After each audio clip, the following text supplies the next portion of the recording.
Hello, bachcho. Let's read the question. And the question says binding energy per nucleons versus mass number curve for nuclei is shown in the figure. W, X, Y, and Z are the four nuclei indicates on the curve. The process that would release energy is our options are A, Y is equal to 2Z, B, W gives X and X plus Z, option C, W gives 2Y, and option D, X give Y plus Z.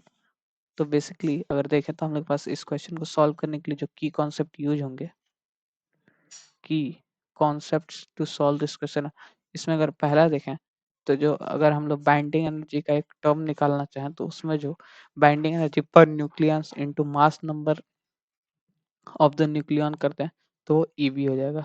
तो अगर देखें EV का जो mod हो जाएगा वो approx अगर हम लोग देखें मतलब इक्विवेलेंसी में देख लें अगर इक्वल करने के लिए तो वो हो जाता है बीई पर न्यूक्लियंस इनटू मास नंबर। ठीक, ये हो गया।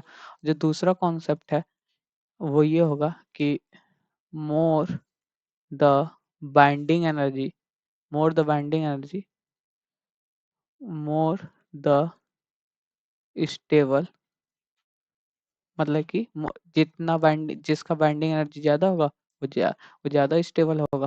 और जो तीसरा कॉन्सेप्ट है इस क्वेश्चन को सॉल्व करने के लिए कि स्टेबल जो मॉलिक्यूल्स होता है more the stable less the energy, मतलब कि अगर एटम या मॉलिक्यूल को स्टेबल बन रहा है तो उसको एनर्जी अपनी कम करनी पड़ेगी। एनर्जी कम कैसे होगा? एनर्जी रिलीज करके कम होगा। और एनर्जी रिलीज होगी तो हम लोग देख लेंगे, मतलब कि जिसकी बाइंडिंग एनर्जी प्रोडक्ट साइड में ज़्यादा हुई उसी में एनर्जी रिलीज होगा। ठीक, यही तो हम लोग के 3 पॉइंट्स हम लोग देखें तो आखिरी के 2 पॉइंट्स यही तो कंक्लूड करेंगे कि जिस तरह प्रोडक्ट साइड में बाइंडिंग एनर्जी ज़्यादा हुई मतलब कि वो प्रोडक्ट साइड ज़्यादा स्टेबल हुआ मतलब कि उसकी एनर्जी कम हुई। एनर्जी कम कैसे हुई? कि एनर्जी रिलीज होगी। ठीक, तो यही हम लोग का कॉन्सेप्ट लगेगा।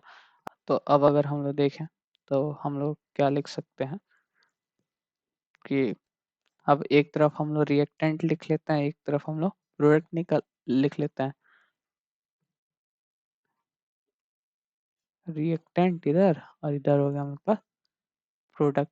ठीक, तो अगर देखें अगर हम लोग फर्स्ट की बात करें ए ऑप्शन की, ठीक, तो अगर देखें तो इधर की तरफ हम लोग क्या लिख सकते हैं? बाइंडिंग एनर्जी वाई वाई है तो वाई 8.5 और देखें तो 60, ये हो गया 8.5 इंटू 60, ये हो गया हम लोग के पास है 510 मेगा इलेक्ट्रॉन वोल्ट्स। और वही अगर प्रोडक्ट साइड में बात करें तो 2 इंटू जेड है तो जेड देखे तो 5 इंटू 30 है तो ये हो जाएगा 2 इंटू 5 इंटू 30। ये देखें तो हम लोग के पास आ जा रहा है लगभग लगभग 300 मेगा इलेक्ट्रॉन वोल्ट्स के इक्वल। ठीक, अब अगर हम लोग बी ऑप्शन देखें तो उसमें है W W gives x plus Z. तो डब्ल्यू के लिए देखें तो 7.5 इंटू 120 है, ये देखें तो 7.5 इंटू 120। अब अगर देखें तो ये क्या जा रहा है? हम लोग मल्टीप्लाई करें तो ये जा रहा है हमारे पास 900 मेगा इलेक्ट्रॉन वोल्ट। अब अगर उसी तरीके देखें एक्स और जेड तो एक्स देखें तो 8 और 90 है और जेड देखें तो 5 और 30 है। तो ये क्या हो जाएगा? 8 इंटू 90 और प्लस 5 इंटू 30। इसको अगर सॉल्व करेंगे तो 720 प्लस 150 ये हो जाएगा 870 मेगा इलेक्ट्रॉन वोल्ट्स। ठीक, अगर उसी तरीके से अगर हम लोग सी देखें, सी के लिए लिखें इसी तरीके से तो है W गिव्स 2y। तो W के लिए देखें तो 7.5 इंटू 120 और Y के लिए देखें तो 8.5 इंटू 60। तो W के लिए हम लोग सिंपली क्या लिख सकते हैं? 7.5 इंटू 120, यही हो जाएगा 7.5 इंटू 120, ये हो जाएगा 900 मेगा इलेक्ट्रॉन वोल्ट्स। और ये है y के लिए 8.5 इंटू 60 तो ये हो जाएगा वाई मतलब कि ये हो गया 2 इंटू वाई के लिए देखें तो 8.5 इंटू 60, ये हो गया 8.5 इंटू 60। ये देखें तो 510 इंटू 2, ये आ जाएगा 1020 मेगा इलेक्ट्रॉन वोल्ट। ठीक, अगर उसी तरीके से अगर हम लोग फोर्थ ऑप्शन की बात करें, फोर्थ ऑप्शन की, तो देखें तो x gives y plus Z. तो x के लिए हम लोग का क्या हो जाएगा, x के लिए देखें तो हम लोग देखें तो x के लिए हो जाएगा 8 इंटू 90, 8 इंटू 90, तो ये हो जाएगा 720 मेगा इलेक्ट्रॉन वोल्ट।